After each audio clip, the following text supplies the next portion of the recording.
Back in June, I went through a really hard time. A lot of you guys know that in February, I dislocated my left shoulder. I'm going to explain that. Lucas is going to put up the picture called Sockum. It should be listed there. This is, actually give me the Sockum tube. The Sockum tube, we'll look at that. This is a rapid on a river called Chattooga Section 4. They raft Chattooga Section 4. Raise your hand if you've ever rafted Chattooga Section 4. Anybody? Trey's the only one. Roger's been down there too. There's a section down through there called the Five Falls, and it's a great section of river. It's a really, really fun section of river, but it's incredibly dangerous. It's very, very big water. It's got huge drops. This one right here is called Sockum Dog Rapid. Sockum Dog. Isn't that a great name? Sockum Dog.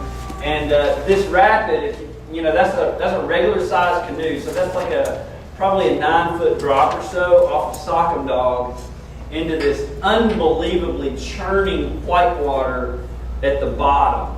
That is actually, we'll give you the other view. Look at Sockum number 1, the first picture up here.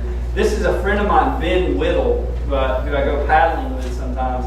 And this is actually, like the picture that was taken of the other was from that rock right there. So he's at the top going off. And that's a really awesome line that he's taking. Let me explain the rapid a little bit. Sockum Dog, what you do is, there's an eddy up top right here. If you don't know what that means, don't worry. Not a lot of people do, but it's okay. And you get in it to kind of look around and figure out where you're going to go. You're looking around going, man, this is big. This is like a whole cow. Where am I going? And you turn around and you look off and you see your approach. What you want to do is you want to go this way, and then you want to hit what's called the launch pad. Okay? And it's really hard to hit the launch pad and all this churning water up top, okay? Because that water is trying to push you to the left, okay? And but if you hit it just right, what happens is you got that huge hydraulic hole at the bottom of the rapid, that you're trying to go over. You're trying to miss that and go over it, okay? And that's not what happened to me. That is not what happened to me. As a matter of fact, here's what happened. I turned around and was headed for it, and was headed right for the launch pad. Because you want to take your strokes and you want to go right over the top. And you want to time your strokes so that right when you get to it, you take a big stroke and you go, wah! And you like do a wheelie over it. It's really, really awesome when it happens right. But that's not what happened to me. What happened to me is I'm going for it, I'm getting ready to time it, and my boat starts drifting this way. I'm going, oh, this isn't good. And here's exactly what happened. I hit that launch pad sideways, like this. And you know what happens when you go off the top of a drop sideways? You land sideways. And that's not good. And I landed sideways, and if you're in a kayak and you land sideways, you know what's going to happen? You're going to flip right over. Exactly. And it would have been better, honestly, for me to just flip on over and get stuck in the hydraulic and get churned around a little bit, and then maybe finally wash out and roll up. That's what, I should have done. I didn't do that. I go off the launch pad sideways, and I broke like the cardinal rule of kayaking. The cardinal rule. I reached across my body with my paddle blade. All that water at the bottom is pushing up this way, and I reached out like this, and that water grabbed that paddle, and I thought, I am going to stay up in this boat. And I reached out and grabbed that water, and you know what I figured out? That water's a whole lot stronger than my shoulder. Because it literally pushed that thing up. And here's what my arm, my shoulder did. I didn't understand this. The physical therapist explained it to me. It didn't pop out like this, like up. What it did is, when it went like that, it was like a seesaw. There's a little pivot point right here. And when it went up and that water jerked it up, it pushed the the socket, the shoulder bone, or whatever that is, your arm bone, is that the right word? Arm bone, down and out of that socket. So I go sideways. I feel something's not right. I'm upside down anyway.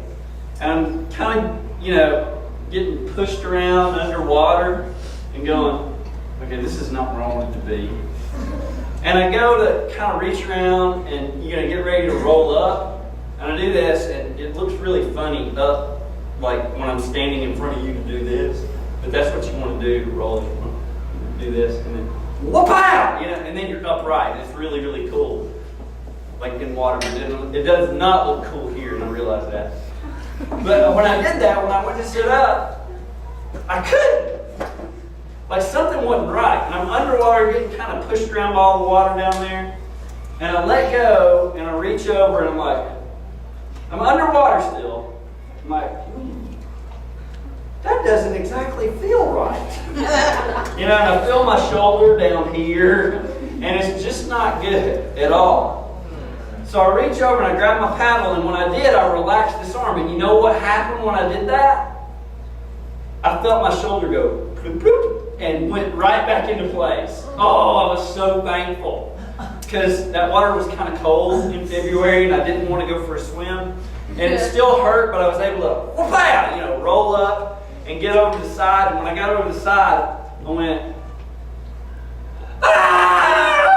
because it hurt like nobody's business. And here's what happened really is that it wasn't a full dislocation. I learned that later. Like I dislocated my shoulder, and but what happens is called a subluxation. Basically, it pops out, sits kind of there on the rim for a minute, and then when you release the pressure, it pops right back in. And that's what happened to my shoulder. And what happened is when it did that, it rubbed some of that cartilage in there and pulled it away from the bone. So they had to go in and put 5 little holes in my shoulder.